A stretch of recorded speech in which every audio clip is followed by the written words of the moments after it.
محدثة بدعة وكل بدعة ضلالة وكل ضلالة في النار أعوذ بالله من الشيطان الرجيم أم حسبتم أن تدخلوا الجنة ولما يأتكم مثل الذين خلوا من قبلكم مستهم البأساء والضراء وزلزلوا حتى يقول الرسول والذين آمنوا معه متى نصر الله ألا إن نصر الله قريب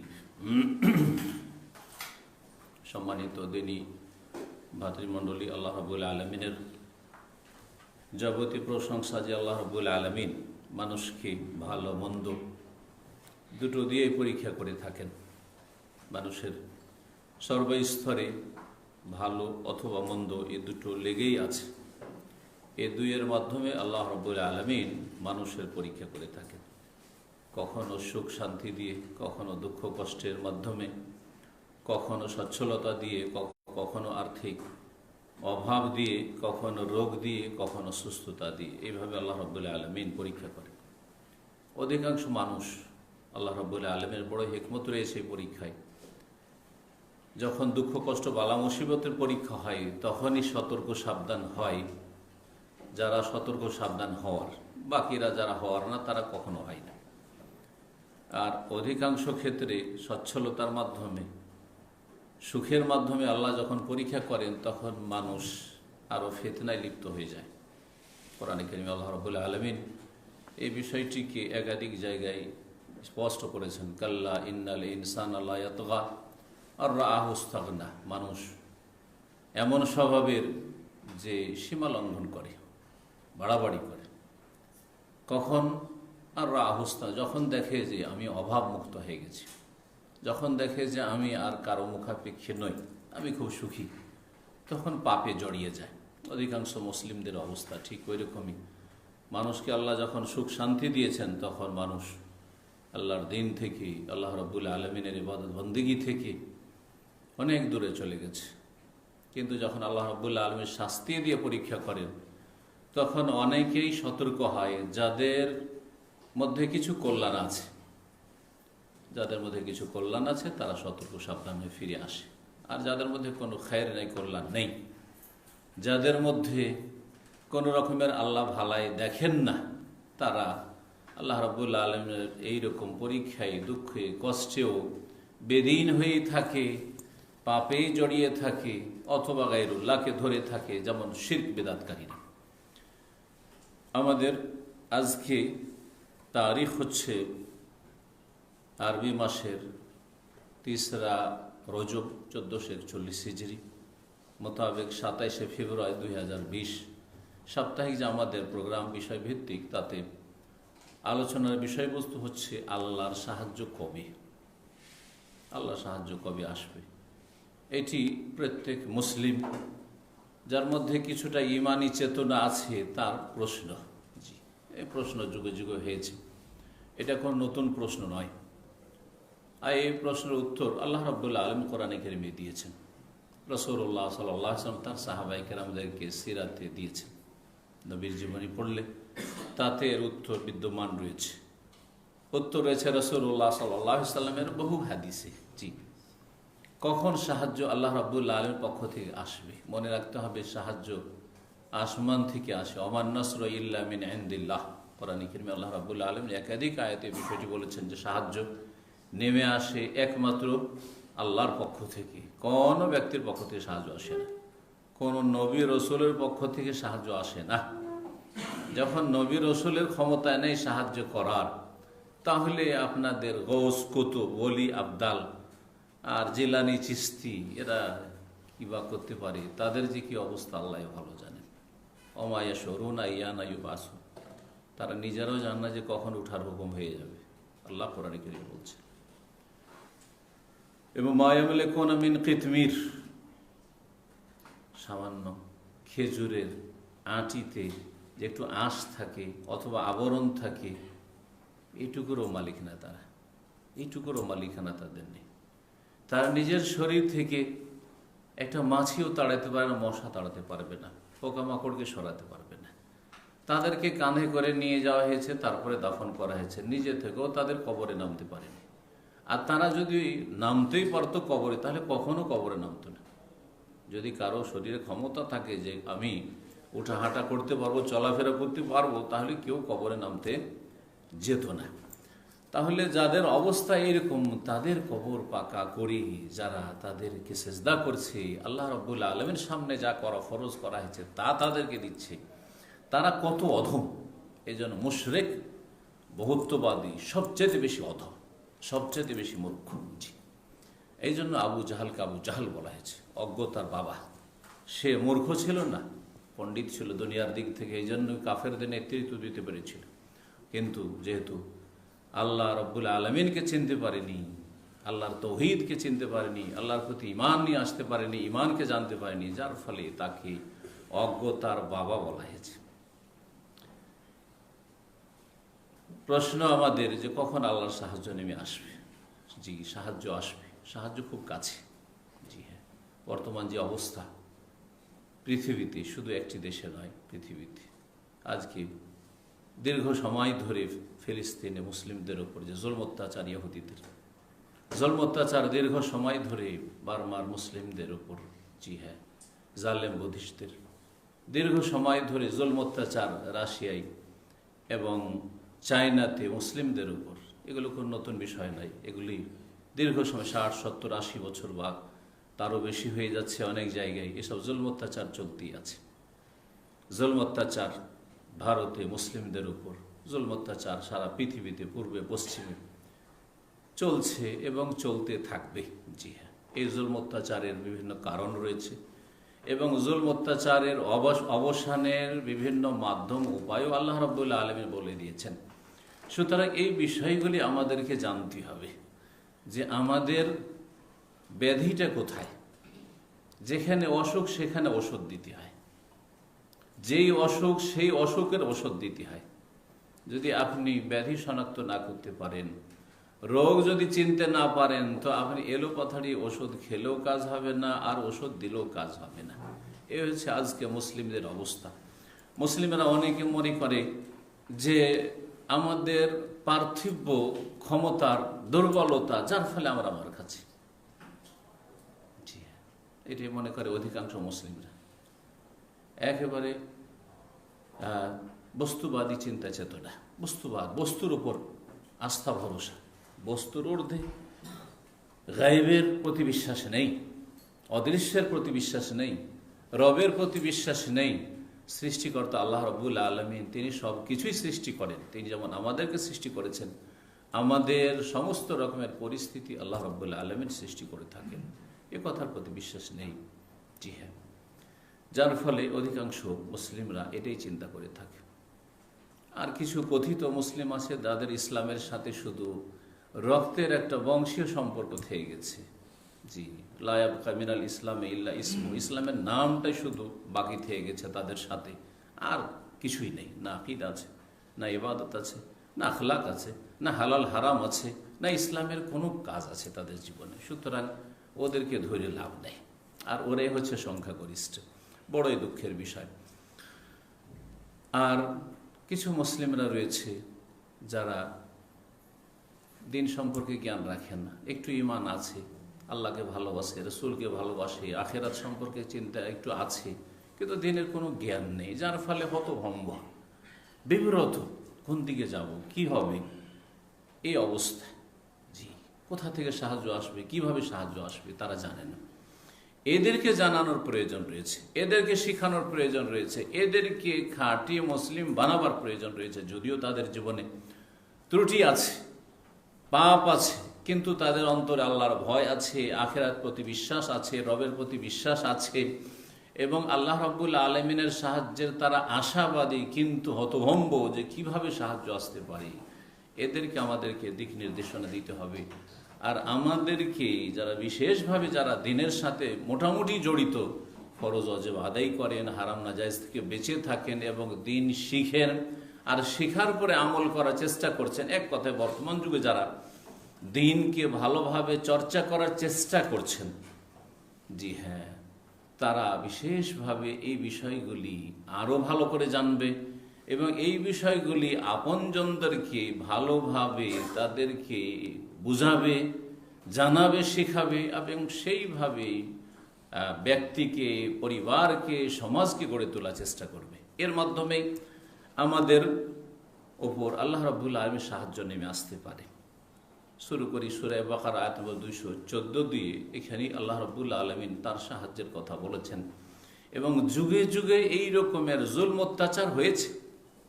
এই নয় যে আজকের মুসলিমদের উপর শুধু জুলম অত্যাচার হচ্ছে। জুলম অত্যাচার যখন থেকে হক বাতিলের লড়াই শুরু হয়েছে হাবিল কাবিল থেকে, তখন থেকে নূহ আলাইহিস সালামের যুগে একদিকে নূহ আলাইহিস সালাম আর তার সাথে আমা আমানা মাহু ইল্লা কালিল, মাত্র কয়টা লোক ঈমান নিয়ে এসেছে। তারা জুলমের শিকার হয়েছেন, তাদের উপর চরম জুলম অত্যাচার করেছে সংখ্যাগরিষ্ঠ কুফরি শক্তি। ইব্রাহিম আলাইহিস সালাম, লূত আলাইহিস সালাম, তাদের উপর জুলম অত্যাচার করেছে কুফরি শক্তি সেই যুগের।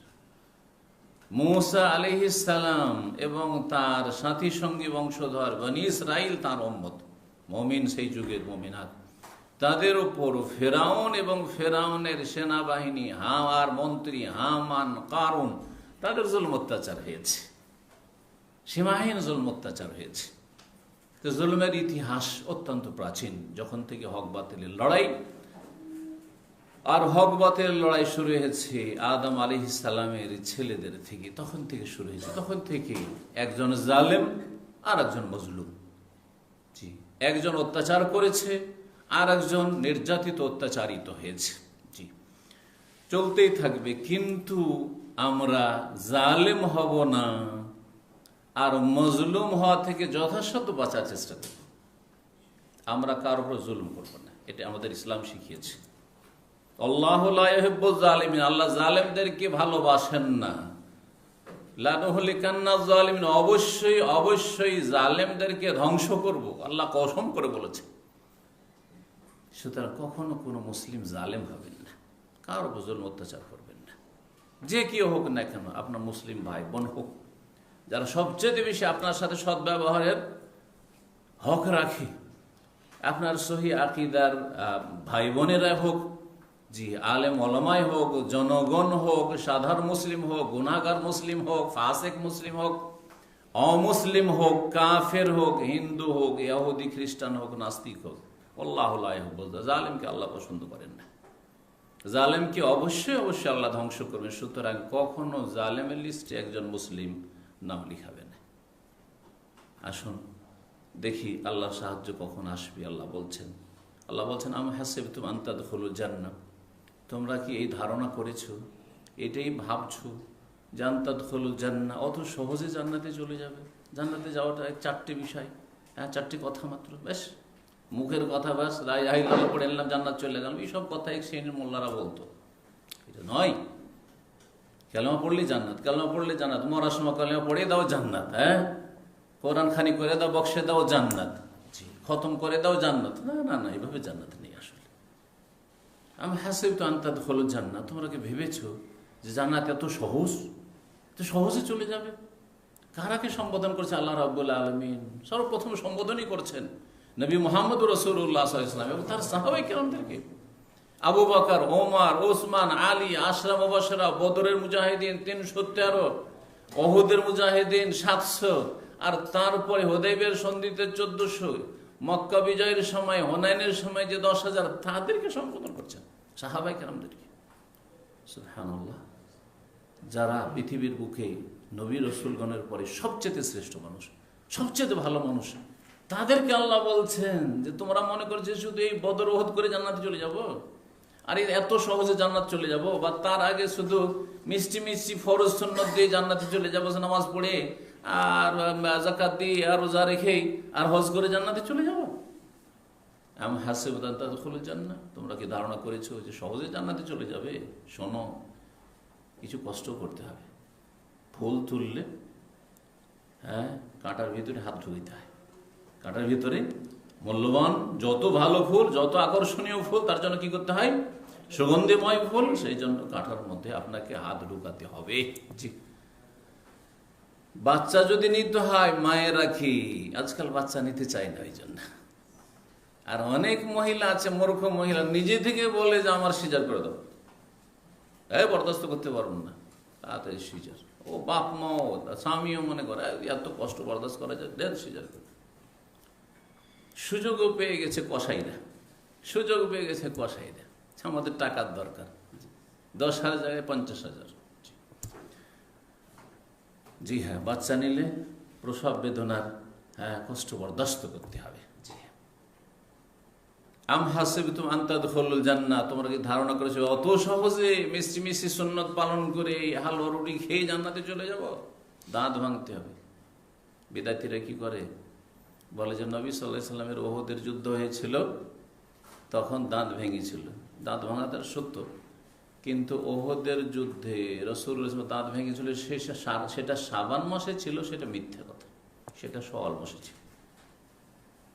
শাবানের 2 মাস পর হয়েছে কি ওহদ। কিন্তু বেদাতিরা এত তাদের হালুয়া খাওয়ার ওপর আসক্তি, হালুয়ার সাথে তাদের এত বেশি কি বলা যাবে আগ্রহ হালুয়া খাওয়ার, যে 2 মাস আগে খেয়ে ফেলে তারা, 2 মাস আগে খেয়ে ফেলে।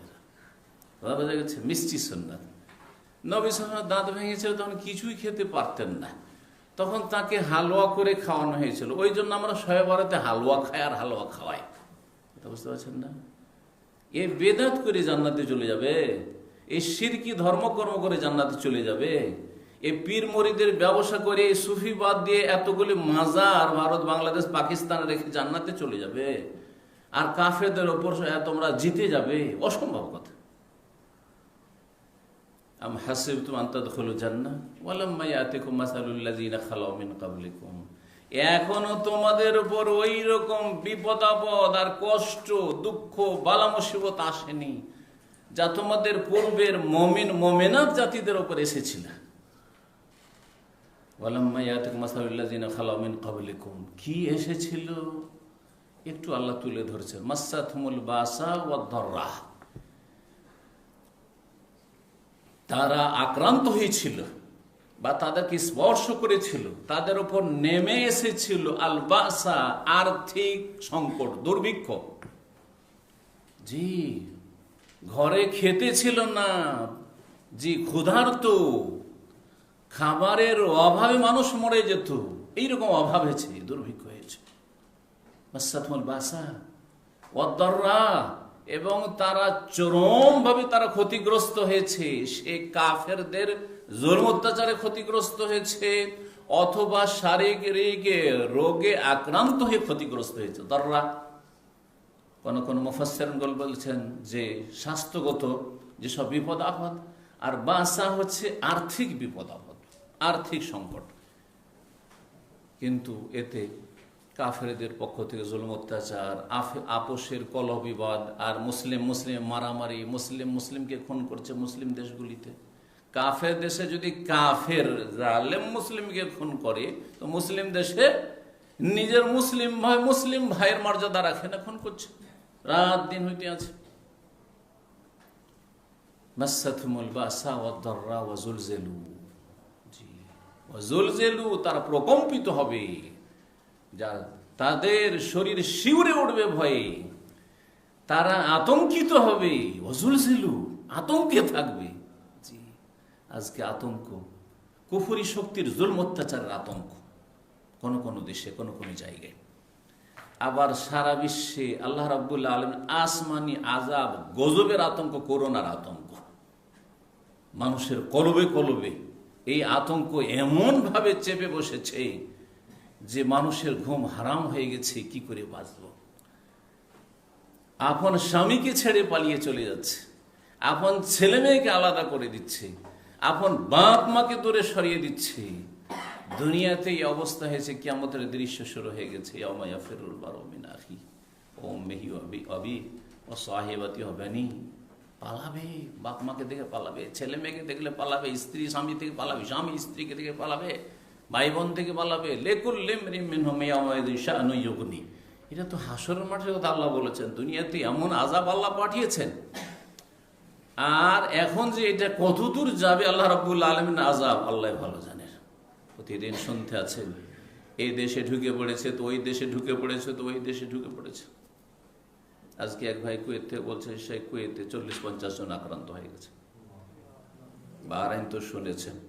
এরা তো আল্লাহর আযাব সেখানে আসবেই, কারণ যারা রাসূলুল্লাহ সাল্লাল্লাহু আলাইহি ওয়াসাল্লামের বিবিদের শত্রু, যারা সাহাবায়ে কেরামদের শত্রু সবগুলিকে কাফের মুরতাদ বলে, তারা তো আল্লাহর আযাবের হক রাখে, তাদের পাওনা সেটা।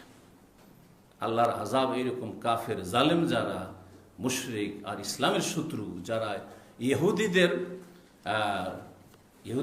ইহুদের প্রজন্ম, ইহুদিদের থেকে যারা ইবনে সাবা ইহুদি থেকে যারা বেরিয়ে এসেছে, এদের ইতিহাস, প্রাচীন ইতিহাস, তাদের তো এটা পাওনা। চাইনার জালেম কাফেরদের তো এটা পাওনা। জি, এই পাওনা যেন প্রত্যেক কাফের ঘরে ঘরে আল্লাহ পৌঁছিয়ে দেন, প্রত্যেক কাফের শরীরে শরীরে আল্লাহ যেন পৌঁছিয়ে দেন। যারা ইসলাম বিদ্বেষী, মুসলিম বিদ্বেষী, যারা মুসলিমদের রক্তের পিপাসু, মুসলিমদের ধন সম্পদকে জ্বালায়, মুসলিমদের বাড়িঘরকে জ্বালায়, মুসলিমদের ইজ্জত যারা হরণ করে, মুসলিমদেরকে আল্লাহর জমিনে যারা বরদাস্ত করতে পারেন, আল্লাহ তাদেরকে তুমি সার্বিক তোমার আযাব দিয়ে, তোমার গায়েবী আযাব দিয়ে ধ্বংস করো।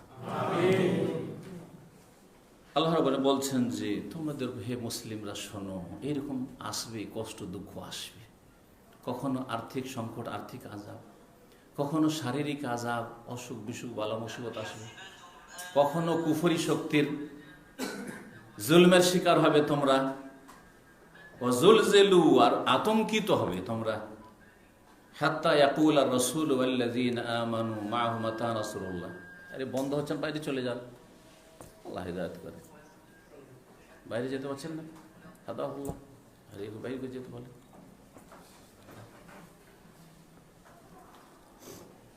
মানুষকে আদব করে শিখে নিতে হয়।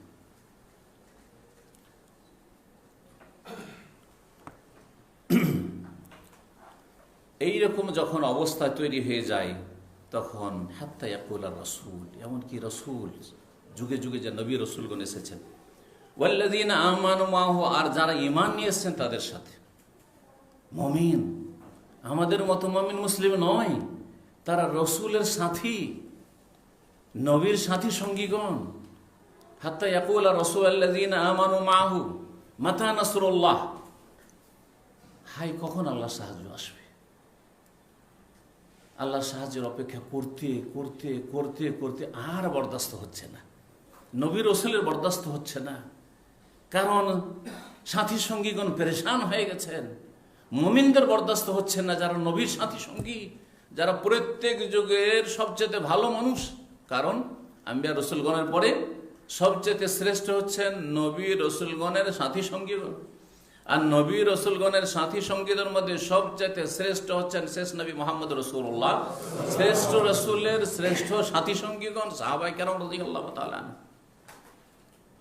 নবীর সাথী সঙ্গীগণ বলতেন যে মাতা নাসরুল্লাহ, ইয়া রাসূলুল্লাহ, ইয়া নবী আল্লাহ, আল্লাহর নবী, কখন আল্লাহর সাহায্য নেমে আসবে?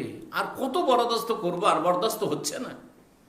আলা, আল্লাহর পক্ষ থেকে তখন ওহী নেমে আসতো নবী রসুলগণের ওপর, ইন্না নাসরাল্লাহি করিব, শোনো, ইন্না নাসরাল্লাহি করিব, নিশ্চয়ই আল্লাহর সাহায্য অত্যন্ত নিকটে, আল্লাহর সাহায্য একেবারে আসন্ন, জি খুব কাছে, করিব, দূরে নয়।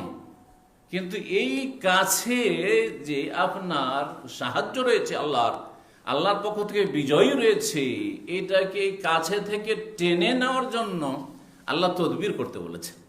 এটা আপনাকে টেনে নিতে হবে। আপনি একজন মুসলিম হিসাবে, মুসলিম উম্মত হিসাবে, মুসলিম জাতি হিসাবে আপনাদের কিছু করণীয় রয়েছে। এই করণীয় নিয়ে আলোচনা করব যে সাহায্য লাভের উপায় কি, বা কবে সাহায্য আসবে। আসুন, সাহায্য তো কাছে, কিন্তু এই কাছের সাহায্যটা কি করে পাবেন আপনি? অনেক সময় দেখা যায় যে আপনার রুজি কিন্তু কাছেই, যেখানে আপনার বাসা ওখানে আপনার চাকরি আছে, কিন্তু খুঁজে বেড়াইতে হয়, চাকরি খুঁজতে খুঁজতে খুঁজতে চাকরি লাগে, তাই না? জি হ্যাঁ, ব্যবসা খুব সহজ ব্যবসা, কিন্তু আপনাকে তার জন্য প্রস্তুতি নিতে হয়, একটা ঝুঁকিও নিতে হয়, লাভ লসের ঝুঁকি নিতে হয়, আর তারপরে মেহনত পরিশ্রম করতে হয়, ঘাম বহাইতে হয়, তারপরে তখন রুজি সহজ হয়ে যায়। তো এইরকমই আল্লাহর সাহায্যের বিষয়টি, প্রথম যে কাজটি করতে হবে, সবগুলি কোরআন আয়াত থেকে প্রায় বলবো আপনাদের সামনে আজকে, আর সংক্ষেপে বলবো কারণ সময় যথেষ্ট হয়ে গেছে। অনেকগুলি আয়াতের শুধু আয়াত নম্বর বলে দেব, যাদের ইচ্ছা হবে আয়াত নম্বরগুলি থেকে বিস্তারিত তাফসীর দেখে নেবেন। প্রথম কাজ হচ্ছে আল্লাহর তৌহিদ, এর সাথে 2 নম্বরটাও লাগিয়ে নি ঈমান বিল্লাহ। 1 নম্বরে আল্লাহ ঈমান করেন, 2 নম্বরে তৌহিদ করেন। জি হ্যাঁ, আর তৌহিদ আর আল্লাহর প্রতি ঈমান এটি আম এবং খাসের মতো সম্পর্ক রাখে।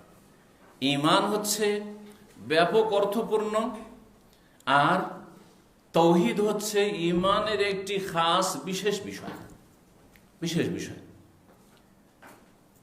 জি হ্যাঁ, আল্লাহর প্রতি ঈমান আম মানে অনেক কিছুকে শামিল, আর আল্লাহর তৌহিদ তার বিশেষ কিছু দিক। জি হ্যাঁ, এই বিষয়টা সংক্ষেপে বুঝাই, আর তারপরে আয়াতগুলি আপনাদের সামনে পেশ করব। ঈমান বিল্লাহ সম্পর্কে জানা আছে। ঈমান মানে আল্লাহর প্রতি বিশ্বাস করে স্বীকৃতি দান করা। এর সাথে সাথে ঈমানের আরো অন্য রুকুন রয়েছে, স্তম্ভ রয়েছে। ঈমানের রুকুন কয়টি? সংক্ষেপে 6টি। তাহলে ঈমানের রুকুন 6টি। এই 6টি বিষয়ের প্রতি আপনাকে ঈমান নিয়ে এসে মেনে নিতে হবে, বিশ্বাস করে মেনে নিতে হবে। 2 নম্বরে ঈমানের শাখা কয়টি? 70-এর বেশি শাখা। তাহলে 70-এর বেশি যে শাখা প্রশাখা রয়েছে ঈমানের, এই 70-এর বেশি শাখা প্রশাখাগুলি আপনার মধ্যে নিয়ে আসতে হবে, আপনার মধ্যে যাতে করে এগুলো বিদ্যমান থাকে। আলাহ কাউলু লা ইলাহা ইল্লাল্লাহ, সবচেয়ে উচ্চ শাখা হচ্ছে লা ইলাহা ইল্লাল্লাহ, যেটা তৌহিদ। এজন্য বললাম ঈমানটা তৌহিদেরই। লা ইলাহা ইল্লাল্লাহ হচ্ছে তৌহিদ, তৌহিদ লা ইলাহা ইল্লাল্লাহ হচ্ছে ঈমানের একটা অংশ। জি, কিন্তু ঈমান ওর চাইতে ব্যাপক।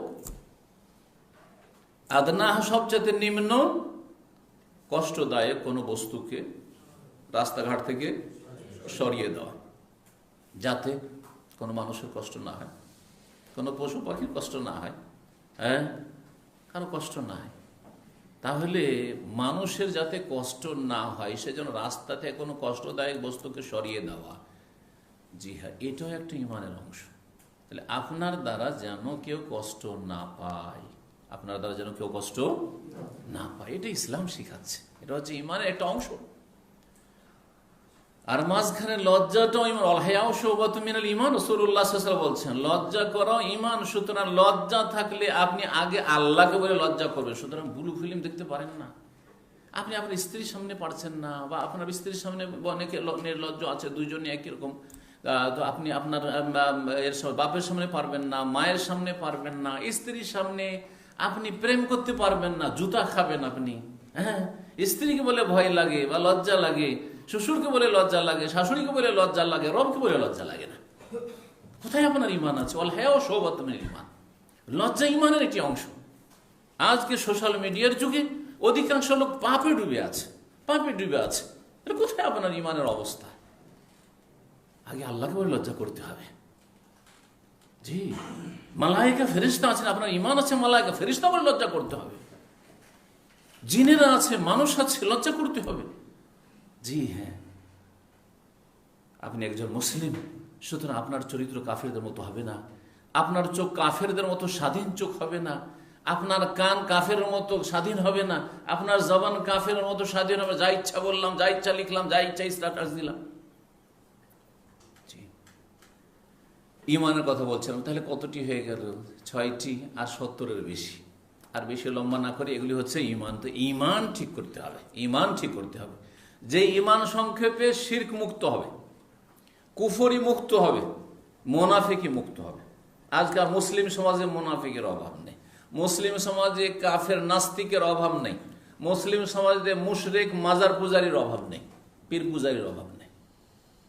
সব শেষ, সব শেষ, উজাড় সব। জি, কোথায় মুমিন, কোথায় ঈমান? জি, প্রথম শর্ত আল্লাহ সাহায্য নেমে আসার জন্য আল্লাহর প্রতি ঈমানটা ঠিক হইতে হবে। দ্বিতীয় যে বিষয়টি সেটা হচ্ছে ঈমানের বিশেষ দিক, সেটা হচ্ছে তাওহীদুল্লাহ, আল্লাহর তাওহীদ ঠিক থাকতে হবে। আল্লাহর প্রতি ঈমান 4টি বিষয়ের সমষ্টির নাম, মনে রাখবেন। আল্লাহর প্রতি ঈমান হচ্ছে 4টি বিষয়ের সমষ্টির নাম। আল্লাহর অস্তিত্ব বিশ্বাস করা। সুতরাং আপনি আল্লাহর প্রতি বিশ্বাসী অবিশ্বাসী নন নাস্তিকদের মতো, এটা যথেষ্ট নয়। আল্লাহ আছে বলা যথেষ্ট না, একটা হলো শুধু। আল্লাহর কাজগুলি তৌহিদের রুবিয়াত, আল্লাহর কাজগুলি আল্লাহর জন্য খাস রাখবেন। আপনাকে আপনার গোস কুতুব বাবা ছেলেদের রোগ ভালো করে শিরকি কুফরি আকীদা রাখবে না, তৌহিদের রুবিয়াত যাতে ঠিক থাকে। জি, আপনার রুজি মানুষের হাতে না, আপনার সুস্থতা মানুষের হাতে না, জি মৃতের হাতে না। মাজারওয়ালা কিছু করতে পারে না আপনার, জি ওপরওয়ালা আরো সলাই করেন যা কিছু করেন। আল্লাহর কাজে আল্লাহর তৌহিদ প্রতিষ্ঠা করা, তৌহিদের রুবিয়াত। আল্লাহর ইবাদত বন্দেগীতে আল্লাহর ইবাদত বন্দেগী যেগুলো মানুষের কাজ, তাতে তৌহিদ আল্লাহর একত্ব প্রতিষ্ঠা করা। সুতরাং যাবতীয় ইবাদত বন্দেগী কার করবেন? যিনি সব দেন তার, দেন কে? একমাত্র আল্লাহ। দিয়েছেন কে? একমাত্র আল্লাহ। সুতরাং ইবাদত করবো কার? একমাত্র আল্লাহ। সুতরাং সিজদা করব না একমাত্র আল্লাহ ছাড়া কাউকে। জি, মাজারে সিজদা করতে পারে না। মাজারে যখন সিজদাই করবেন না, মাজারে যখন চাদর চড়াবেন না, তখন মাজার পাকায় কেন? হারাম করেছে রাসূলুল্লাহ সাল্লাল্লাহু আলাইহি ওয়াসাল্লাম। মাজারে ওরস কেন? মাজারে খাসি মোরগের ভিড় কেন? জি, জবাই হবে আল্লাহর জন্য, মানত হবে আল্লাহর জন্য, দোয়া হবে, ডাকা হবে আল্লাহকে। ইয়া গাউস আর ইয়া জিলানি, ইয়া চিস্তি, একটু ডাকেন চিস্তিকে উদ্ধার করুক, ডাকেন শাহজালালকে উদ্ধার করুক। কোথায়? খবরও রাখে না কি হচ্ছে না হচ্ছে আল্লাহর জমিনে। খবর রাখেন, আল্লাহ বলছেন ওমায়া সরুন, জানেন না তারা যে কি হচ্ছে না হচ্ছে।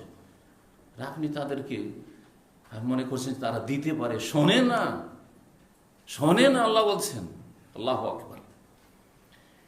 সুতরাং এইভাবে তৌহিদকে ঠিক করতে হবে। বাকি থাকলো কি? তৌহিদুল আসমা সিফাত, আল্লাহর নাম গুণাবলীগুলি যেভাবে কোরআন হাদিস আছে ওইভাবে বিশ্বাস করতে হবে।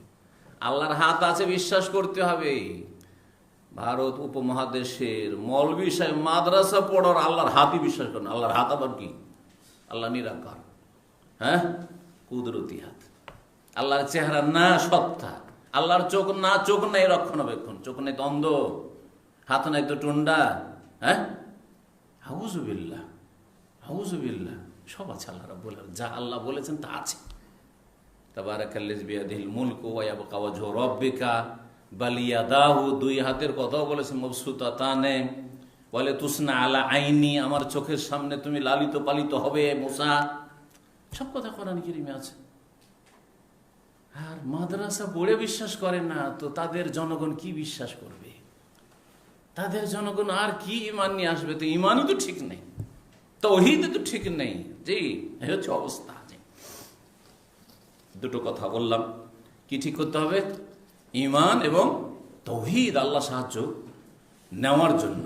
আল্লাহ রাব্বুল সূরা নূর আয়াত 55 বলেছেন ওয়াদাল্লাহ, আল্লাহ ওয়াদা করেছেন। আল্লাহর ওয়াদা খেলাফি হয় না, আমরা ওয়াদা খেলাফি করছি। ওয়াদা মানে তুমি এটা দেবে, নেবে, দাও, নেও, দিই না, পাই না। সাহায্য নেও আর কিছু করো, করি না, পাই না। সোজা কথা, সোজা কথা। আল্লাহ বলছে ওয়াদাল্লাহুল্লাযীনা আমানু মিনকুম, তোমাদের মধ্যে যারা ঈমানদার তাদের সাথে আল্লাহ ওয়াদা করেছেন। তাহলে কাফেরের সাথে ওয়াদা না, নাস্তিক এই মুসলিম জাতি নাস্তিক তাদের সাথে ওয়াদা না, মুশরিক মাজার পূজারীদের সাথে ওয়াদা না, মুনাফিকদের সাথে ওয়াদা না। আল্লাযীনা আমানু মিনকুম ওয়া আমিলুস সলিহাত, আর ঈমানের সাথে যারা নেক আমল করে, আর প্রথম নেক আমল তাওহীদের পরে লা ইলাহা ইল্লাল্লাহ, 5 ওয়াক্ত নামাজ। তাহলে বেনামাজির সাথে ওয়াদাই নেই আল্লাহ রাব্বুল আলামিনের সাহায্য। বেনামাজিদের সাথে আল্লাহর ওয়াদাই নেই, কি পাবে? আজকে শতকরা 95 জন বেনামাজি, এই 95 জন বেনামাজির জন্য 5 জন ক্ষতিগ্রস্ত হচ্ছে। এটা আল্লাহর ফয়সালা, তাদের শাহাদাত আল্লাহ কবুল করবেন। নামাজি শহীদ হয়, বেনামাজি শহীদ হয়, কাফের শহীদ হয়, মুশরিক নাস্তিক শহীদ হয়, কেউ শহীদ হয় না এগুলো। জি, শহীদ হওয়ার জন্য কমপক্ষে তাওহীদ লাগবে, লা ইলাহা ইল্লাল্লাহ ঠিক থাকা লাগবে, 5 ওয়াক্ত নামাজ ঠিক থাকা লাগবে। সম্মানিত ভাতৃমণ্ডলী, জি আল্লাহ বলছেন যে যারা ওয়ামিলুস সলিহাত, নেক আমলগুলি করে, প্রথম নেক আমল মুসলিম জীবনে দৈনন্দিন 5 ওয়াক্ত সালাত। আপনি 5 ওয়াক্ত নামাজ পড়েন, আল্লাহর সাথে ধোঁকাবাজি করছেন, আর ওয়াদা কিসের ওয়াদা আপনার সাথে আছে? ওয়াদাই তো নেই। আল্লাহ তো শর্ত লাগিয়েছেন। কি ওয়াদা করেছেন? লা ইস্তাখলিফান্নাহুম ফিল আরদ, খলিফা বানাবো। আরে জুলুম দূর করবো শুধু নয়, তোমাদেরকে সারা পৃথিবীর খলিফা বানাবো, শাসক বানাবো, নেতৃত্ব তোমাদের হাতে দেব। জি, কামা ইস্তাখলাফাল্লাযীনা মিন ক্বাবলিকুম, যেমন এর আগে খলিফা বানিয়েছি। দাউদকে খলিফা বানিয়েছে, সুলাইমানকে খলিফা বানিয়েছে, আবু বকর, ওমর, উসমান, আলীকে খলিফা বানিয়েছে। সব বানাবো তোমাদের। আর কি, ওয়ালা ইউমাক্কিনান্না লাহুম দীনাহুমুল্লাযী ইরতাদা লাহুম, তোমাদের দিনকে যা আল্লাহ মনোনয়ন করেছেন শক্তিশালী করবেন। ইসলাম শক্তিশালী হবে, মুসলিম শক্তিশালী হবে। আজকাল পৃথিবীতে মুসলিম মানে সবচেয়ে অসহায়। মনে হয় যে মুসলিম হয়ে আমি যেন সবচেয়ে অসহায়, সবচেয়ে অসহায় যে আমি মুসলিম। কোন জায়গায় মুসলিম পরিচয় দিলে, আরে আপনার চেহারাতে মুসলিম যদি পরিচয় দেয়, আপনার তল্লাশি শুরু। আপনি যেন একজন অপরাধী হয়েছেন, আসামির কাঠগড়ায় দাঁড়িয়েছেন। জি, সেটা যদি কাফেরদের কাছে হয়, অনেক মুসলিমের কাছেও অবাক হতে হয়। জি, শক্তিশালী করবেন আল্লাহ রাব্বুল দিনকে এবং এই আহলে দিনকে, মুমিনদেরকে। ওয়ালা ইউবাদদিলান্নাহুম মিন বাদি খাউফিহিম আমান্না, তোমাদেরকে ভয় লাগছে কাফেরদের বলে, জালেমদের বলে, খুনিদের বলে, সন্ত্রাসীদের বলে, গেরুয়া বাহিনীদের বলে, আরএসএস বলে, তোমাদের ভয়কে দূর করে দেবেন। ভয়ের বদলে নিরাপত্তা নিয়ে আসবেন, নিরাপত্তা নিয়ে আসবেন, তোমরা নিরাপদ থাকবে। আল্লাহ বলছে আবু জাহাল, আবু লাহাবের ভয় থাকবে না, আর এই ভারতের ফেরাউন আর হামান আর কারণের ভয় থাকবে না, আর পৃথিবীর যতগুলি ফারায়না রয়েছে এদের কোনো ভয় থাকবে না, চীনের জালেমদের ভয় থাকবে না, বার্মার জালেমদের ভয় থাকবে না। এই ভয়কে আল্লাহ দূরীভূত করে দেবেন, নিরাপত্তা নিয়ে আসবেন, এ কথা আল্লাহ বলছেন। জি, কিন্তু শর্ত, ইয়াবুদুনানি, আমার ইবাদত করতে হবে। আরো স্পষ্ট, আগেই তো বলে দিয়েছিলেন, তারপর আবার বলছেন আল্লাহর বলে, ইয়াবুদুনানি, আমার ইবাদত করতে হবে। লা ইউশরিকুনা বি শাই, আমার সাথে কোনো কিছুকে শরীক করা চলবে না।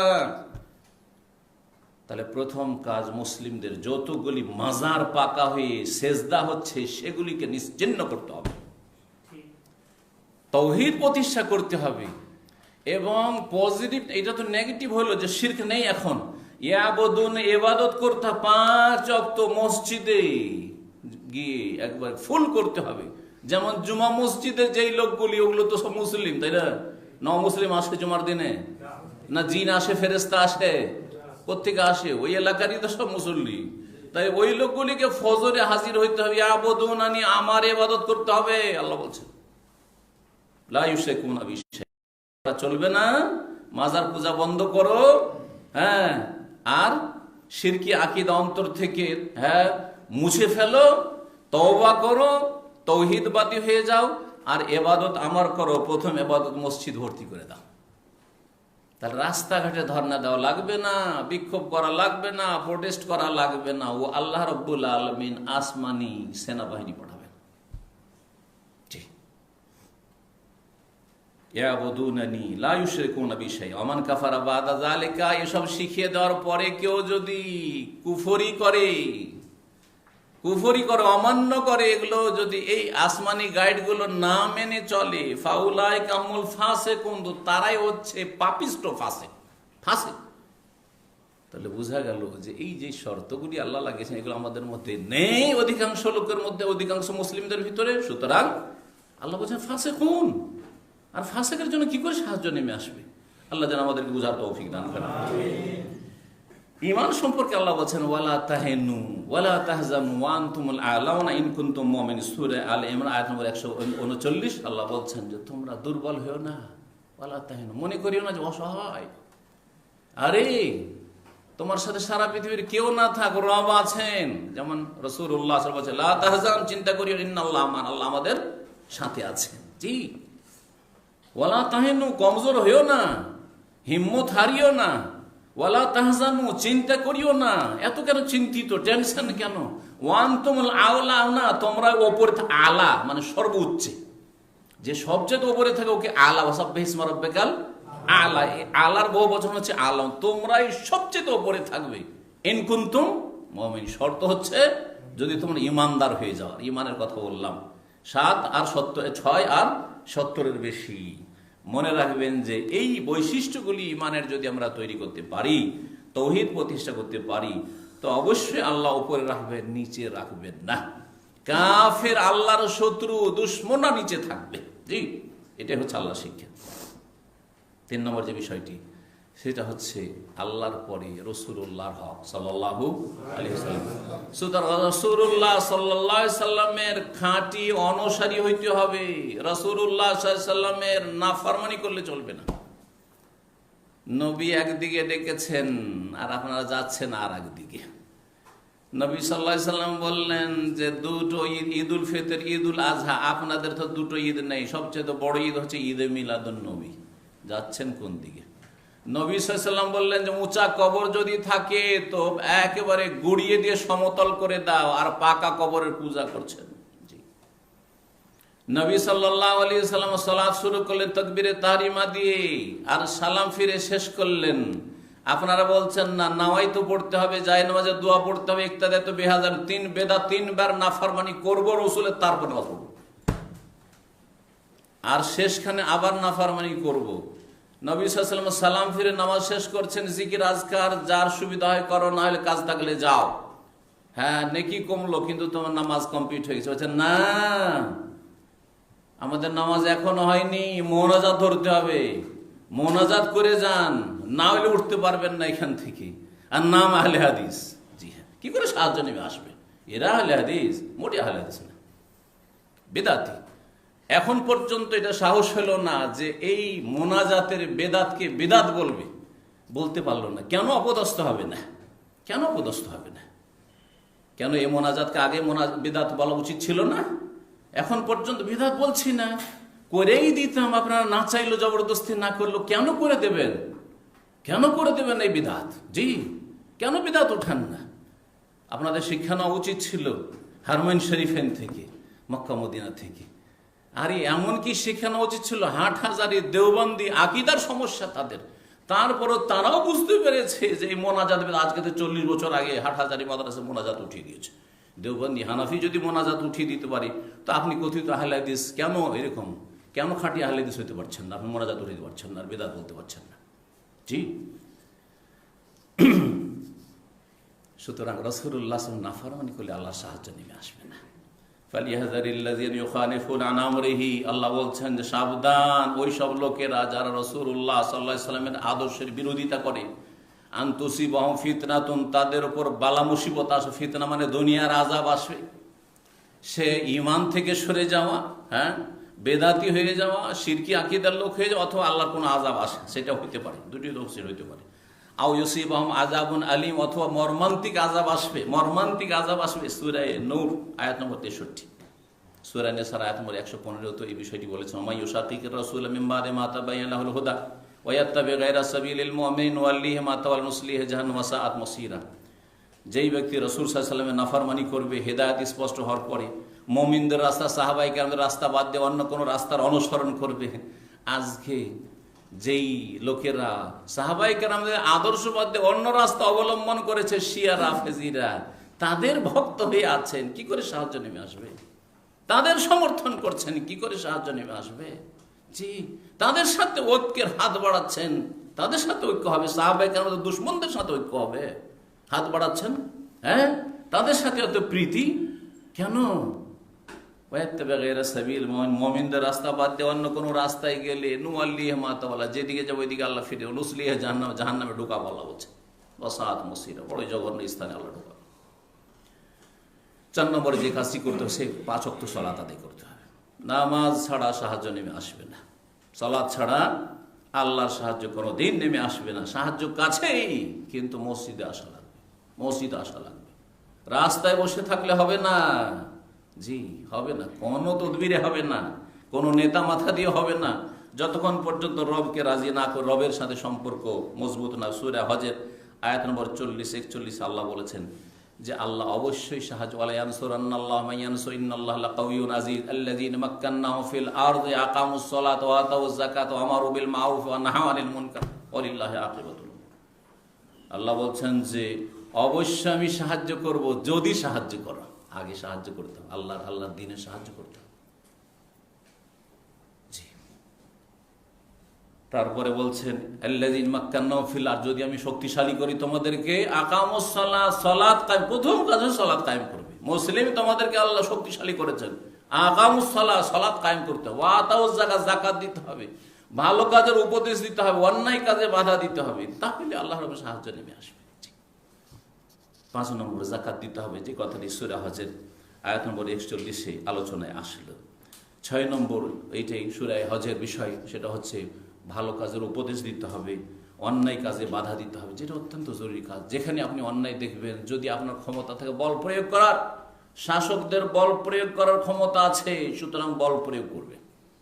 আপনার বাড়িতে অভিভাবক, আপনি বাপ, আপনি স্বামী, আপনার বল প্রয়োগ করার ক্ষমতা, বল প্রয়োগ করে ছেলে মেয়েকে স্ত্রীকে ঠিক করবেন।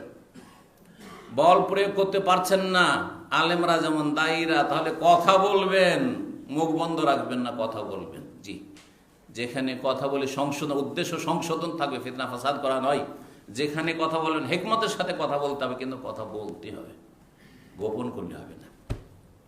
জি, শিরকের বিরুদ্ধে বলবেন না, বেদাতের বিরুদ্ধে বলবেন না, বৃহৎ ঐক্যের ডাক দিচ্ছেন, বৃহৎ ঐক্যের ডাক দিচ্ছেন, এইভাবে কাজ হবে না। ঐক্যের একটা ভিত্তি থাকতে হবে। ঐক্যের ভিত্তি হবে তৌহিদ, ঐক্যের ভিত্তি হবে সুন্নাহ, ঐক্যের ভিত্তি হবে শিরকে উৎখাত করা, বেদাতকে নির্মূল করা। এর ভিত্তিতে ঐক্যের ডাক দিতে হবে। জি, তাহলে আল্লাহ সাহায্য নেমে আসবে। তো আল্লাহ রাব্বুল আলামিন ভালো কাজের উপদেশ দেওয়া ফরজ করেছেন, অন্যায় কাজে বাধা দেওয়া ফরজ করেছেন। যদি মুখ খুলতে না পারেন কোনো জায়গায়, তাহলে অন্তর থেকে পাপীকে ঘৃণা করতে হবে। অন্তর থেকে পাপকে আর পাপীকে ঘৃণা করতে হবে। কিন্তু বাঙালি জাতির ইসলাম হচ্ছে পাপকে ঘৃণা করো, পাপীকে ঘৃণা করিও না। তার মানে মদকে ঘৃণা করো, মদখোরকে ঘৃণা করিও না। এরকম আছে কোনো লোক নাকি? চোরকে ঘৃণা করেন না, চুরিকে ঘৃণা করেন, কিন্তু চোরকে ঘৃণা করেন না। না, হ্যাঁ, খুন করা কাজটাকে ঘৃণা করেন, কিন্তু খুনিকে আপনারা মনে হয় ঘৃণা করেন না। তাহলে এই কথা কোত্থেকে আসলে? একেবারে ইসলাম বিরোধী কথা, কুফর। ঠিক। 7 নম্বর, আল্লাহকে ভালোবাসতে হবে, রাসূলকে ভালোবাসতে হবে, এবং আল্লাহ এবং রাসূলের জন্য অন্যকে ভালোবাসতে হবে। অন্যের সাথে ভালোবাসার মাপকাঠি হবে কি? আল্লাহর সাথে ভালোবাসা। যে আল্লাহকে ভালোবাসে, আমার রসুলকে ভালোবাসে, তাকে ভালোবাসি। যে আল্লাহকে রসুলকে ভালোবাসে, তার সাথে আমার সম্পর্ক নেই। জি, কাফেরকে কেন ভালোবাসি না? কাফের আমার বন্ধু না, কাফের আমার ভাই নয়। কি জন্য? সে আল্লাহর বান্দা নয়, সেই জন্য না, আল্লাহর বান্দাকে অস্বীকার করেছে, সেই জন্য। মুসলিম আমার ভাই। জি, ভালোবাসার ভিত্তিটা জি কোনো জাতীয়তার ভিত্তিতে হবে না, কোনো দলের ভিত্তিতে হবে না, দল কানা হয়ে। জি হ্যাঁ, আমার দলের যদি বেদাতি হয় ঠিক আছে, কিন্তু আমার দল করে না যদি সুন্নতের কথা বলে, তবুও না ওকে ঠেকাইতে হবে। এই হচ্ছে ফর্মুলা আজকাল সহিহ আকীদার ভাইদের। বাকি লোকেদের কথা কি বলবেন আর আপনি? মুসলিমদের অবস্থা এটি। আল্লাহর যে মাওয়ালাতুল্লাহ, আল্লাহর সাথে ভালোবাসা, রসুলের সাথে বন্ধুত্ব, এবং আল্লাহ এবং রসুলের সাথে ভালোবাসার ভিত্তিতে ভালোবাসা। যাকে ভালোবাসবেন, আল্লাহ এবং রসুলের জন্য ভালোবাসি, আর কারোর জন্য ভালোবাসি, দুনিয়ার জন্য ভালোবাসি। আল্লাহ বলছেন সূরা মায়দা আয়াত নম্বর 56, ইন্নামা ওয়ালিয়ুকুমুল্লাহু ওয়া রাসূলুহু, নিশ্চয় তোমাদের ওলি বন্ধু হচ্ছেন আল্লাহ এবং তার রাসূল। ওয়াল্লাযীনা আমানু, আর যারা মুমিন, মুমিনদেরকে ঈমানের জন্য ভালোবাসবে। আল্লাযীনা ইউকিমুস সালাত, যারা সালাত কায়েম করে তারা মুমিন। জি, ওয়া ইউতুনাজ যাকাত, আর যাকাত দেয়। ওয়া হুম রাকিউন। ওয়া মান ইয়াতাওয়াল্লাল্লাহু ওয়া রাসূলা, আল্লাহ বলছেন যারা আল্লাহকে ভালোবাসবে, ওয়া রাসূল, রাসূলকে ভালোবাসবে, ওয়াল্লাযীনা আমানু, মুমিনদেরকে ঈমানের ভিত্তিতে ভালোবাসে, ফাইন্না হিজবাল্লাহ, এরাই হচ্ছে আল্লাহর জামাত, আল্লাহর দল, এরা হচ্ছে আল্লাহর পার্টি। ফাইন্না হিজবাল্লাহ হুমুল গালিবুন, এরাই বিজয়ী হবে, এদেরকে আল্লাহ সাহায্য করবে। তো সাহায্য করবেন কাকে? যারা আল্লাহর দলে আসতে পারবে। আল্লাহর দলে কারা আসবে? যারা আল্লাহকে ভালোবাসে, আল্লাহ রসুল সাল্লাল্লাহু আলাইহি ওয়াসাল্লামকে ভালোবাসে। এ মৌখিক ভালোবাসা নয়, শুধু নবীর নাম আসলে চুমা দিল বেদাতীদের মতো, আর নবীর সুন্নতের কথা বললে রফাদানি, ওটা ওয়াহাবিদের কাজ। হ্যাঁ, ওয়াহাবিরা নবীকে সম্মান করে না। ওয়াহাবিদের দেখো, ওয়াহাবিরা ওলিয়া আউলিয়ার এহতেরাম করে। এহতেরাম মানে পূজা করা নাকি? এহতেরাম মানে কবর পাকা করা নাকি? না না না, এহতেরাম অন্তরে রয়েছে, কিন্তু ইবাদতের হক আল্লাহর। জি, আর অন্ধভাবে মানা হচ্ছে রসুল্লাহ। অন্ধভাবে কাকে মানবেন? রসুল্লাহ সাল্লাল্লাহু আলাইহি ওয়াসাল্লাম মানবেন। কোন পীর, ওলি, মুর্শিদ কি আলেমকে অন্ধভাবে মানবেন? অন্ধভক্তি নাই ক্ষেত্রে, অন্ধভক্তি আছে ওহী শুধু, কারণ সেটাই হচ্ছে দলিল। আল্লাহর কথা দলিল এবং রাসূলুল্লাহর কথা হচ্ছে দলিল।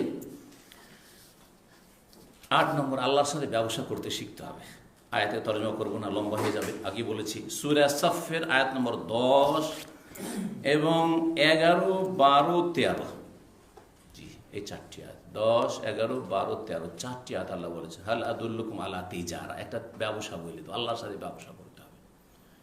এই ব্যবসায় কয়েকটা কাজ করতে হবে, আর এই কয়েকটা কাজ যদি করো, যদি ঈমান দিয়ে শুরু হয়েছে, যদি এই কয়েকটা কাজ করো তাহলে আল্লাহ আখিরাতে জান্নাত দেবেন, সুখের জায়গা দেবেন, আর দুনিয়াতে এমন একটা জিনিস দেবেন যেটা খুবই তোমরা পছন্দ করো।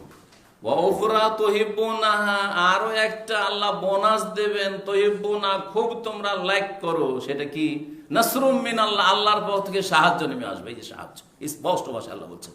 ওয়া ফাতহুন করিব, এবং আসন্ন বিজয় আসবে, একেবারে বিজয় কাছে, খুবই কাছে বিজয় রয়েছে। কিন্তু আল্লাহর সাথে ব্যবসা করতে শিখতে হবে। এই ব্যবসাকে আল্লাহর সাথে ব্যবসা না করে গায়রুল্লাহর সাথে ব্যবসা শুরু করে দিলেন। তৌহিদের জায়গায় শিরক দখল করে নিল, সুন্নতের জায়গায় বিদআত দখল করে নিল, হ্যাঁ, ইবাদত বন্দেগীর জায়গায় পাশবিক জীবন মতো জীবন যাপন চলছে, আল্লাহর সাথে কোনো সম্পর্কহীন জীবন যাপন। আর তারপরে আল্লাহ রাব্বুল আলামিন যে জিহাদের কথা বলছে, সেটাকে মুসলিমের মুখ দিয়ে যদি বের হয় যে সন্ত্রাস, জি জি, বড় দুঃখের বিষয়। যদিও তার কিছু শর্ত আছে, কমজোর অবস্থায় নয়, অসহায় অবস্থায় নয়। মক্কায় জিহাদ নিষেধ ছিল, কিন্তু মদিনা আসার পরে ফরজ হয়েছে। তো আপনি যেখানে যে পরিস্থিতি আছেন, সেখানে যারা ওই স্তরে আছেন তাদেরকে এই বিষয়গুলি নিয়ে চিন্তা করতে হবে যে কখনো যেই ব্যক্তি শক্তিশালী হয়, যে ফোঁস করতে পারে, তাকে কেউ ভয় দেখায় না, আর যে ভয় পায় তাকে ভয় দেখায়। যে ভয় পায় তাকে ভয় দেখায়, একেবারে জিন শয়তানের মতো মানুষ শয়তানরা। জিন শয়তান, দেখেন, জিনেরা প্রথম যুগে হাদিসে রয়েছে যে জিনেরা প্রথম, কোরআনে তাফসীর সূরা জিন তাফসীর রয়েছে, জিনেরা প্রথম মানুষ দেখলে ভয় করত, আর পালাতো, থরথর করে কাঁপতো, আতঙ্কিত হয়ে যেত। কিন্তু জিনেরা দেখলো যে মুশরিকরা যখন শিরক করা শুরু করলো, তখন আরব মরুভূমিতে সফর করতে গিয়ে জিনের আশ্রয় নেওয়া শুরু করে। কথাগুলি শুনতে পেল যে আরে মক্কার মুশরিকরা, আরবের মুশরিকরা তো আমাদেরকে এত ভয় করছে যে জিনের আশ্রয় চাইছে, যে জিন বাবা গো আমাকে আশ্রয় দাও। হ্যাঁ, আউযু বিসাইয়্যিদি ওয়াদিল জিন, বা সাইয়্যিদ বিহাদাল ওয়াদি, আউযু বিসাইয়্যিদি বিহাদাল ওয়াদি, এই উপত্যকার যিনি নেতা জিন আছেন তার আশ্রয় নিচ্ছি, শরণ নিচ্ছি। এভাবে যখন ভয় পেয়ে তাদের আশ্রয় নেওয়া শুরু করলো, কথাগুলি শুনলো জিনেরা, তখন তাদের সাহস বেড়ে গেল। যখন সাহস বেড়ে গেল, তখন জিনেরা তখন হামলা করা শুরু করলো, হ্যাঁ, মুশরিক মানুষদের, মানব জাতির উপর। এই জন্য মানব জাতিকে ক্ষতিগ্রস্ত করে। কিন্তু যার আল্লাহর প্রতি ঈমান মজবুত আছে, জিন তাকে দেখলে ওই রকমই পলায়, যেমন উমর রাদিয়াল্লাহু তাআলা আনহু দেখলে পলাইতো। জানেন না হাদিস, যে উমর রাদিয়াল্লাহু তাআলা আনহুকে যখনই জিন শয়তান দেখতো যে কোন রাস্তা দিয়ে আসছে, ইল্লা সালাকা ফাজ্জান আখার, আরেক গলি দিয়ে পালাইতো, জি।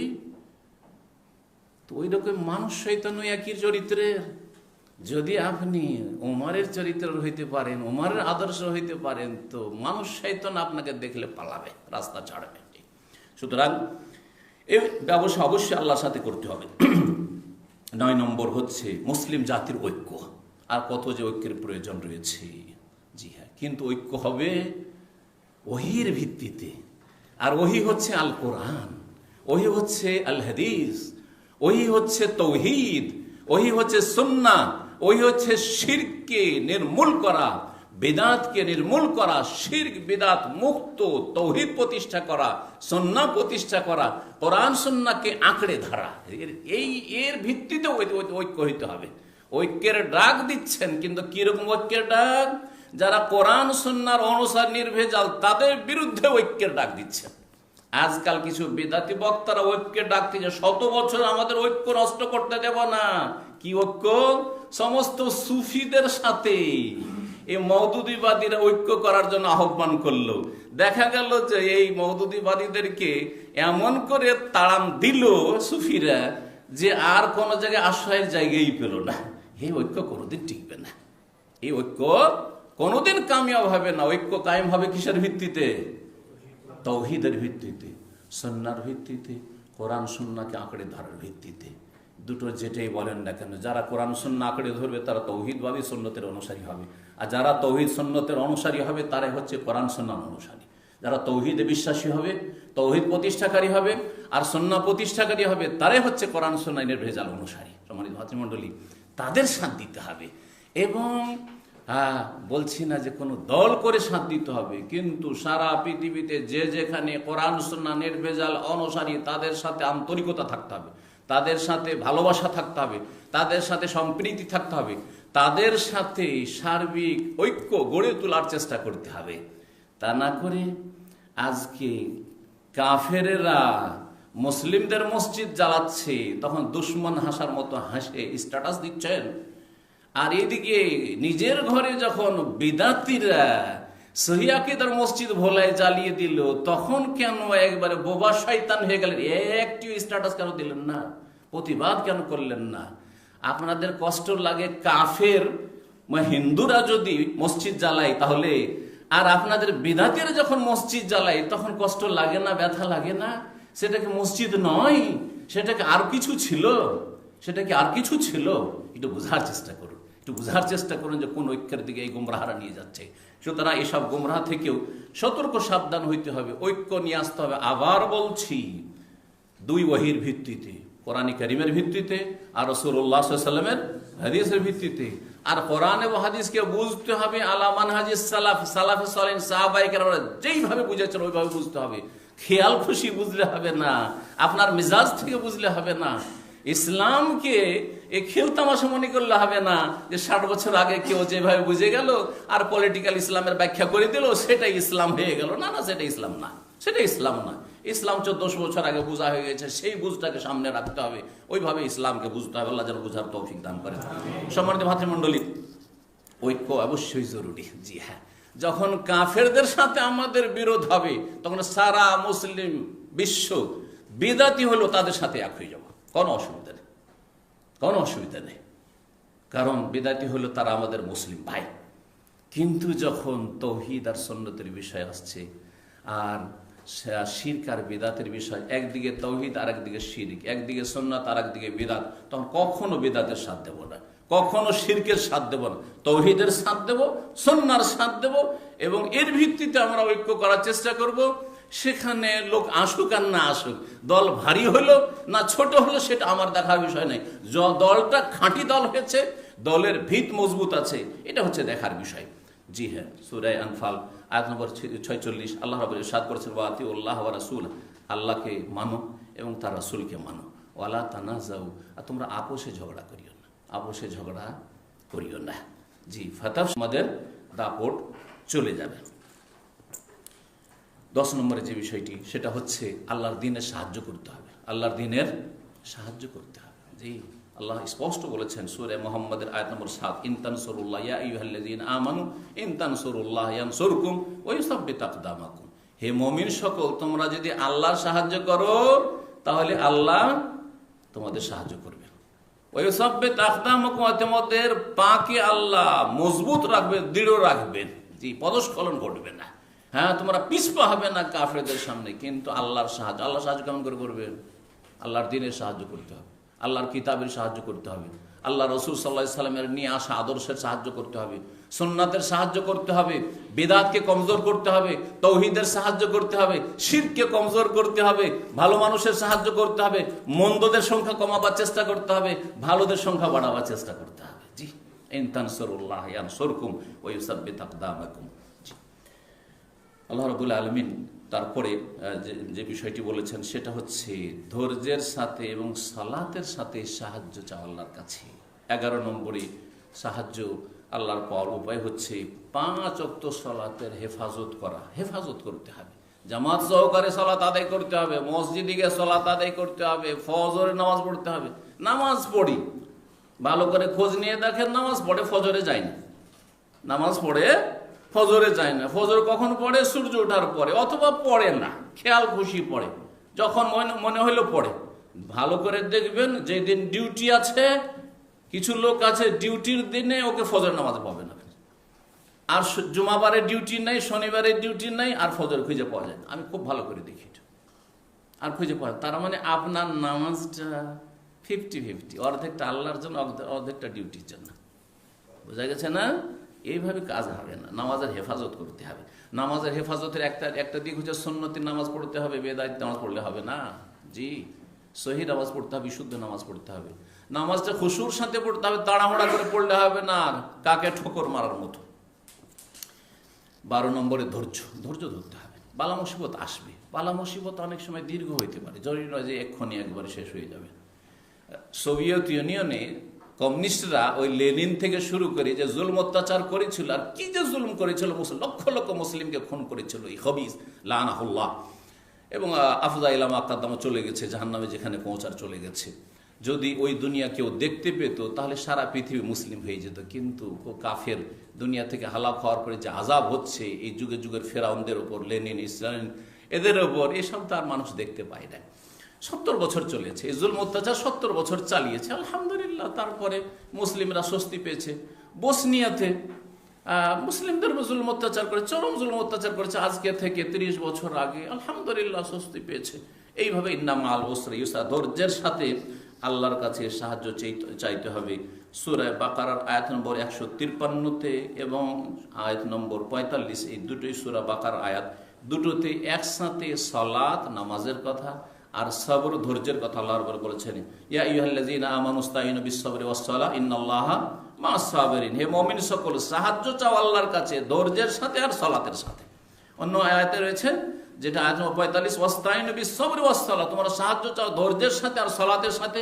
ওয়া ইন্নাহা লাকাবীরা, আর নামাজ পড়াটা খুব কঠিন। কঠিন কার জন্য?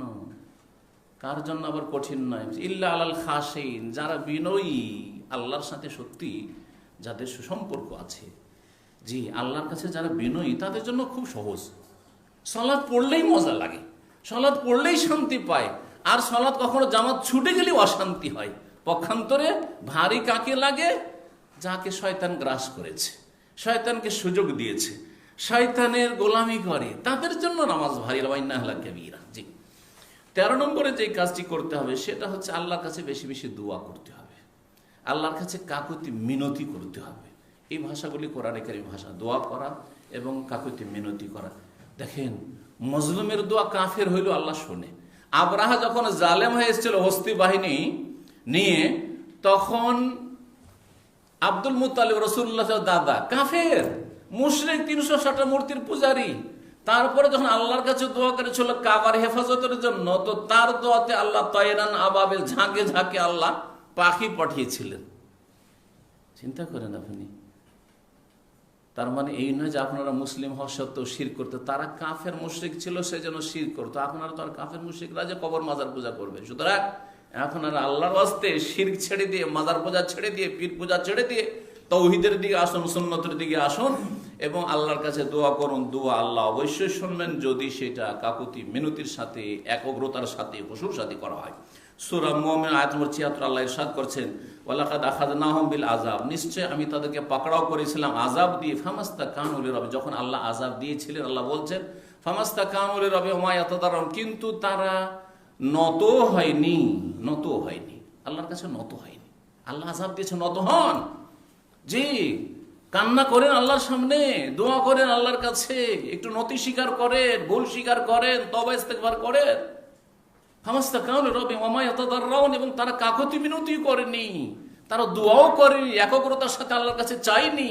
জি, ইবাদত করার তৌফিক হয় না, মসজিদে যাওয়ার তৌফিক হয় না, রাস্তাতে ধর্ণা দিয়ে বসে আছে। এই ধর্ণাতে হবে কি যদি আপনার নামাজবিহীন ধর্ণা হয়?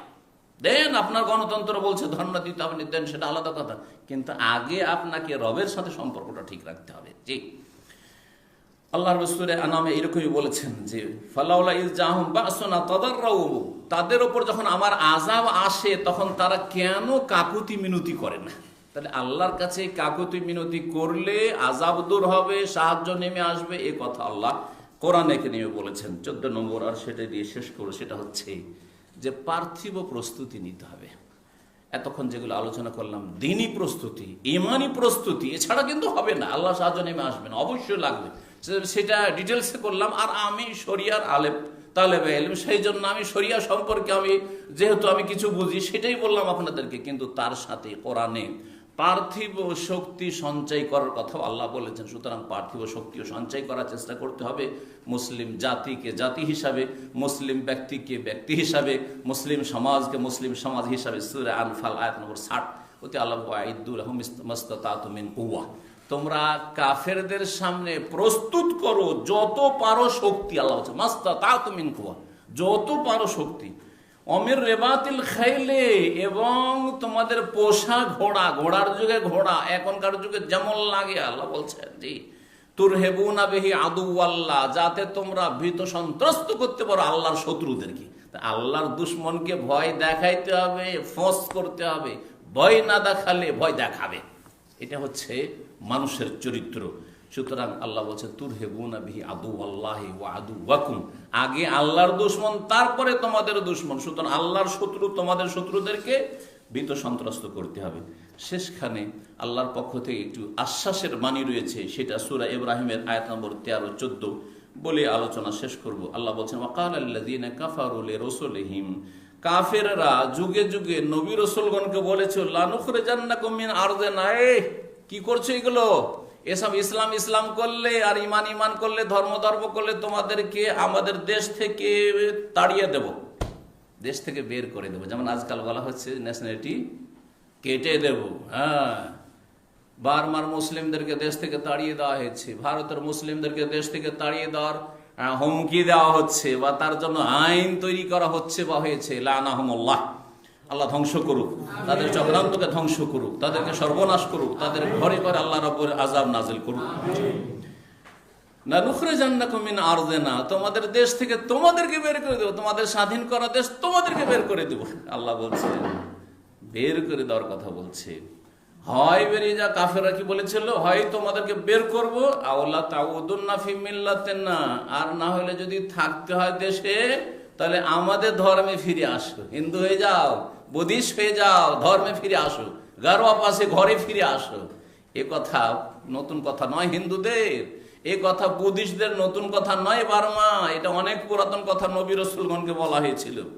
আল্লাহ বলছে ফাআউহা ইলাইহিম রাব্বুহুম, তখন নবী রাসূলগণকে আল্লাহ ওহী করলেন লানুহলিকান্না যালিমিন, জালেমদেরকে আমি কসম করে বলছি, শপথ করে বলছি, অবশ্যই অবশ্যই হালাক করব, ধ্বংস করব।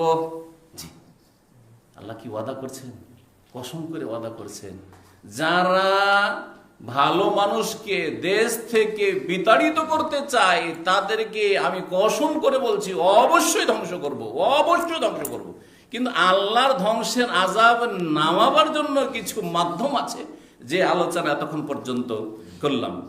তো ওদেরকে ধ্বংস করে দেব, তারপরে আরো শোনো সুসংবাদ, ওয়ালা নুসকিনান্নাকুমুল আরযা মিন বাদিহিম, আর তাদেরকে ধ্বংস করে দেওয়ার পরে তোমাদেরকে ওই দেশে আবাদ করব ইনশাআল্লাহ, ওই দেশে আবাদ করব। আল্লাহ আবাদ করবেন তাদেরকে, বার্মাতে আবার মুসলিমদেরকে দিয়ে আবাদ করবেন, ভারতকে আবার মুসলিমদেরকে দিয়ে আবাদ করবেন, ফিলিস্তিনকে আবার মুসলিমদেরকে দিয়ে আবাদ করবেন, ইহুদিদেরকে আল্লাহ রাব্বুল ধ্বংস করবেন, হিন্দুদেরকে আল্লাহ যারা কট্টরপন্থী তাদেরকে অবশ্যই আল্লাহ ধ্বংস করবেন। এসব ওয়াদা আল্লাহ রয়েছে, কোরআন কারীমের কথা বলছি। ওয়ালা নুসকিনান্নাকুমুল আরযা মিন বাদি যালিকা লিমান খাফা ওয়া খাফা মাকামি ওয়া খাফা ওয়াইদ, তবে শর্ত আছে কিন্তু দুটো, এই শর্তটা শুনে নেন।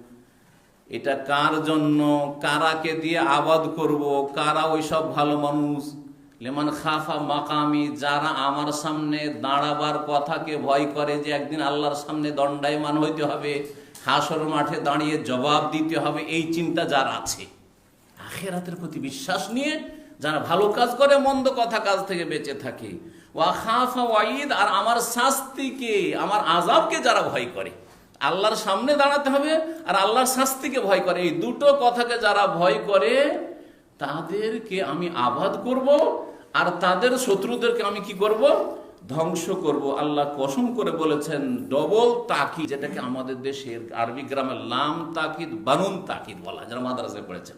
লানু হলে কান্না, নুনে তাসদিদ আছে আর লাম তাকিদ রয়েছে, অবশ্যই অবশ্যই। আর এখানে কসমের হযফ রয়েছে, আমি আল্লাহ কসম করে বলছি অবশ্যই অবশ্যই জালেমদেরকে আমি ধ্বংস করব, যারা জুলুম অত্যাচার করছে, যারা আগুন দিয়ে মুসলিমদেরকে জ্বালাচ্ছে, মুসলিমদের ঘর বাড়ি জ্বালাচ্ছে, যারা মুসলিমদেরকে খুন করছে, মুসলিমদেরকে বিতাড়িত করতে চায়, তাদেরকে অবশ্যই ধ্বংস করব, অবশ্যই ধ্বংস করব, আমি কসম করে বলছি, আল্লাহ বলছে।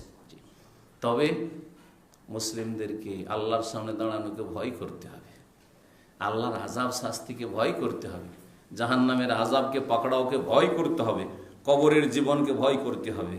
রাসূলুল্লাহ সাল্লাল্লাহু আলাইহি ওয়াসাল্লামের হাদিস দিয়ে শেষ করি, যদি এইটা দিয়ে শেষ করতে চেয়েছি, কিন্তু এই আয়াতের ব্যাখ্যাতে হাদিসটি বলা অত্যন্ত জরুরি। সুসংবাদ রাসূলুল্লাহ সাল্লাল্লাহু আলাইহি ওয়াসাল্লামের তামিম দারি রাদিয়াল্লাহু তাআলা আনহু বর্ণনা করেছেন, হাদিস মুসনাদে আহমদে রয়েছে, হাদিসটি আল্লামা আলবানী সহিহ বলেছেন। বলছেন রাসূলুল্লাহ সাল্লাল্লাহু আলাইহি ওয়াসাল্লাম থেকে আমি শুনেছি, লা ইয়াবলুগান্না হাযাল আমরু মা বালাগাল লাইল ওয়ান নাহার, এই ইসলাম পৌঁছে যাবে সারা পৃথিবীতে যত দূর রাত আর দিন পৌঁছায়। রাতের অন্ধকার আর দিনের আলো, সূর্যের আলো যতদূর পর্যন্ত পৃথিবীতে পড়ে ততদূর পর্যন্ত এই দিনে ইসলাম কি হবে, পৌঁছিয়ে যাবে। অবশ্যই অবশ্যই, এখানে লাম তাকিদ বা নুন তাকিদ, অবশ্যই অবশ্যই কসম করে বলছি, রাসূলুল্লাহ বলছেন পৌঁছে যাবে। ওয়ালা ইয়াতরুকুল্লাহু বাইতাম মাদারিন ওয়ালা ওয়াবার, আল্লাহ কোনো কাঁচা পাকা বাড়ি ছাড়বেন না, ইল্লা আদখালাহুল্লাহু হাযাদ দ্বীন, আল্লাহ ওই সব বাড়িতে কাঁচা হোক আর পাকা হোক, যে কোনো বাড়ি হোক পৃথিবীর, সেই বাড়িতে এই দ্বীন ইসলামকে ঢুকিয়ে দেবেন। দ্বীন ইসলামকে ঢুকাবেন। দ্বীন ইসলাম কাফের ঘরেও ঢুকবে, ইহুদির ঘরেও ঢুকবে, খ্রিস্টানের ঘরে ঢুকবে, হিন্দুর ঘরেও ঢুকবে, যে এটা আল্লাহ ওয়াদা করেছে। আর মুসলিমদেরকে সারা পৃথিবী থেকে মুছে দেবে, এই স্বপ্ন বাদ দিতে হবে কুফরি শক্তিকে। এটা মুখস্থ করি, কারণ আমাদের কাছে ওহী আছে, আসমানি সংবাদ বলছি, ভবিষ্যৎবাণী বলছি আমরা। যে বেইজ্জে আজিজিন, সসম্মানে, হয় সম্মানের সাথে ইসলাম যাবে, তখন সাদরে বাড়িতে টেনে নেবে, যা চাই আমরা ইসলাম গ্রহণ করতে চাই, মুসলিম হয়ে যাবে। অথবা লাঞ্ছিত হয়ে, অপদস্থ হয়ে, লাঞ্ছনার সাথে তাদের বাড়িতে ঢুকবে। যখন ইসলাম কবুল করতে চাইবে না, তখন তাদের ঘরে জবরদস্তি ইসলাম ঢোকানো হবে। আজকে হোক আর কালকে হোক, যদি নাও হয় তো ইমাম মাহদি ঈসা আলাইহিস সালাম আসলে অবশ্যই হবে, এতে কোনো সন্দেহ নেই।